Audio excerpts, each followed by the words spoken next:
এই চৌবাচ্চাটার ভিতরে বইয়া এই রোডটার ভিতরে ঠান্ডা পানিতে শরীরটা ভিজাইতে কি যে শান্তিটা লাগতাছে। সবই বুঝলাম, শান্তি লাগতেছে, কিন্তু আপনি কি জানেন, ধরেন এই চৌবাচ্চাটা দুইটা নল দিয়ে আপনি পূর্ণ করতেছেন। প্রথম নল দিয়ে আপনার পূর্ণ করতে লাগে 1 ঘন্টা, আর দ্বিতীয় নল দিয়ে পূর্ণ করতে লাগে Y ঘন্টা।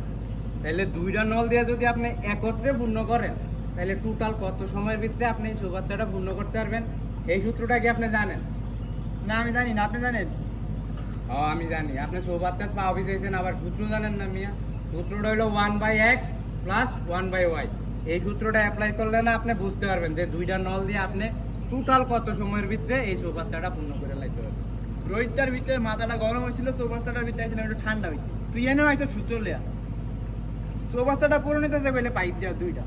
এখন যদি তুই এনে আর একটা কথা কস, খালি করা মুতার তোর মুখ দিয়া কত বড় সাহস! অশিক্ষিত কোথাকার, এলাকায় তো বাঙালি কোনো উন্নতি করতে পারে না। তোরে আমি সূত্র শিখাইছি, তোর উন্নতি বেটা তোর পানি তুই এনে আবার খাওয়াইছিস। বেয়াদব কোথাকার। গরমের ভিতরে আইছে এনে সূত্র শিখাইতে মাথা মুতা এমনি আর জীবন চৌবাচ্চার পাওই ভিজাইতে পারবি, সূত্র আর শিখতে পারবি না। বেয়াদব কোথাকার। তুই এত তাড়াতাড়ি উঠ, চৌবাচ্চার দাঁড়াও। गजब बेइज्जती है।